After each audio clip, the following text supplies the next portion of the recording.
The year is slowly coming to an end, and I decided that I just want to share a few things I've learned about my natural hair and just hair in general because I've been so focused on my length retention and my hair growth journey this year, and I've seen so much results. And I decided that I just wanted to share a few things that can help in your new year in 2025 so we can all start off on a good journey. The first thing is loving your hair at any length.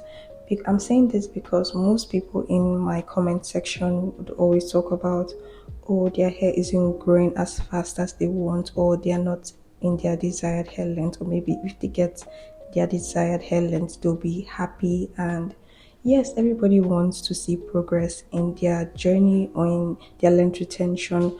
But one thing I realized was I decided to actually love my hair at the certain length it was, and I didn't even notice my hair had grown until I saw previous videos.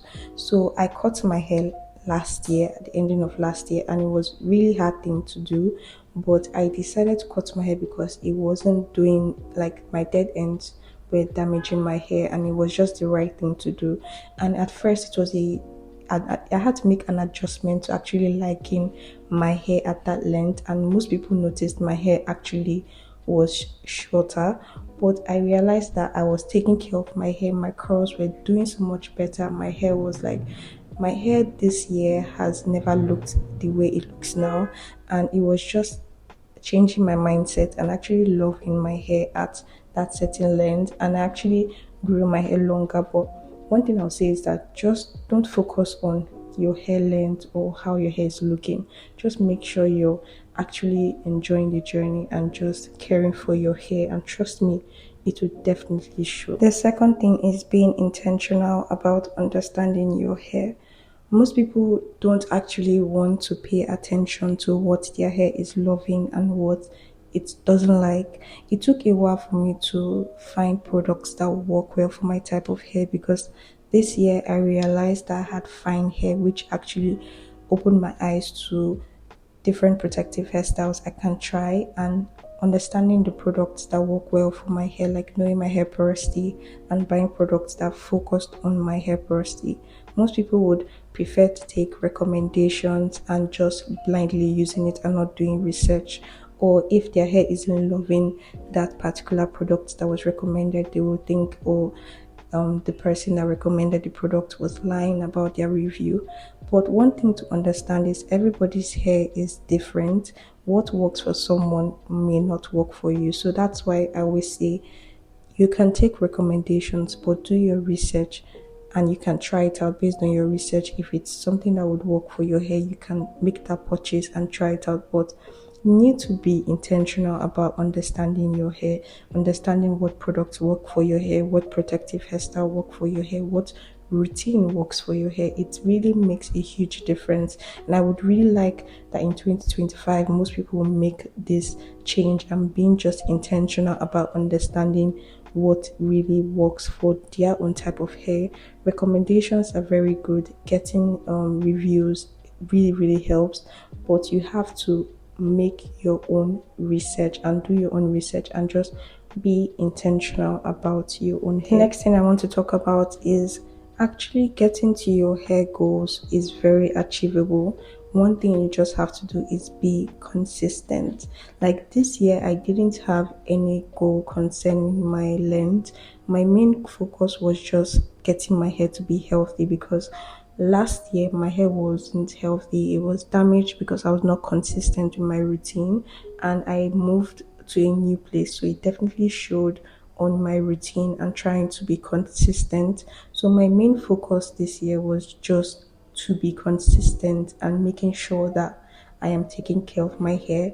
I didn't have any length retention goal or hair length goal. I was just like, get a healthy hair and definitely learn to show, but the main focus was healthy hair. So one thing to note is that any hair goal you have is very achievable.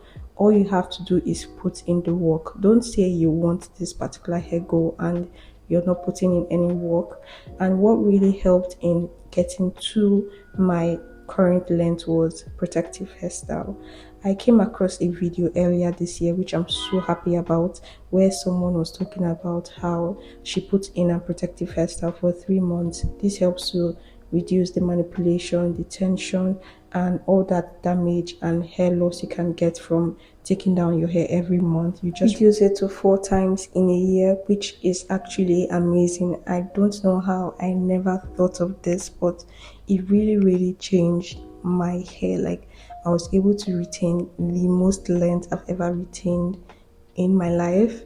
And I started it late, like March in this year. So I've been able to do this challenge 3 times. So I've been able to retain so much length just by doing this, and I'm currently still on the challenge.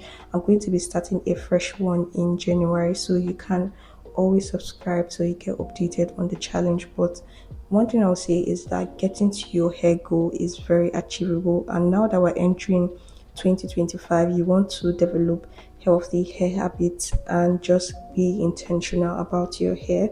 So set whatever goal you want for your hair, and just know that it's something you can achieve, especially if it's length retention and healthy hair. Like, if it's length retention and healthy hair, one thing I'll say is be consistent with your routine and choose a good protective hairstyle for your hair. Like, if you do those 2 things, you're on the right track. Every other thing can be a add-on to your journey or to your routine, but just be consistent with these 2 things. And one thing that this 2025, I'm going to go even harder on my challenge, and I'm sure I'm going to retain so much length. So just do these things and know that your hair goals are very achievable. So we're on to the last thing I'm going to talk about. I definitely have so much I want to speak on concerning things I've learned this year about my hair or just natural hair in general, but I just wanted to keep it short and straight to the point.